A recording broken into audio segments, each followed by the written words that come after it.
Teşekkürler 2002. Teşekkürler 21 yıl aynı hedefe koşanlar. Teşekkürler gecesini gündüzüne katanlar. Dünyada 196 ülke var.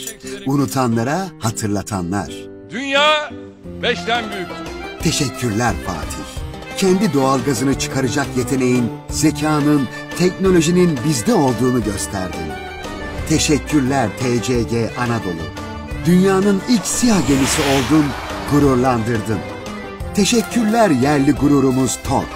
Teşekkürler 100 yıl sonra Cumhuriyetimizi kanatlandıran Kızıl Elma. Dünyada kendi uydusunu üreten 10 ülkeden biriyiz. Teşekkürler şimdi uzaydan bu görüntüyü bize gönderen İmece. Teşekkürler kimileri kaçınırken geleceğimiz için sorumluluk alanlar. Teşekkürler İstanbul'dan 3 saatte Efes'e, Ankara'dan 1,5 saatte Ayder Yaylası'na kavuşturanlar. Teşekkürler biz rahat uyuyalım diye gözünü kırpmayanlar.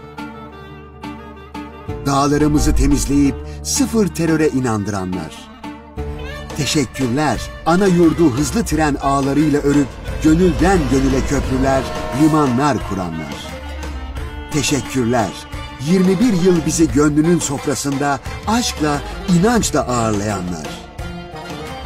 Memleketin tüm kazanımları Türkiye yüzyılında da var olsun diyenlerle 14 Mayıs'ta bir olacağız. Beraber yürüdük, beraber omuzlayacağız. Buyurun dostlar Türkiye yüzyılına.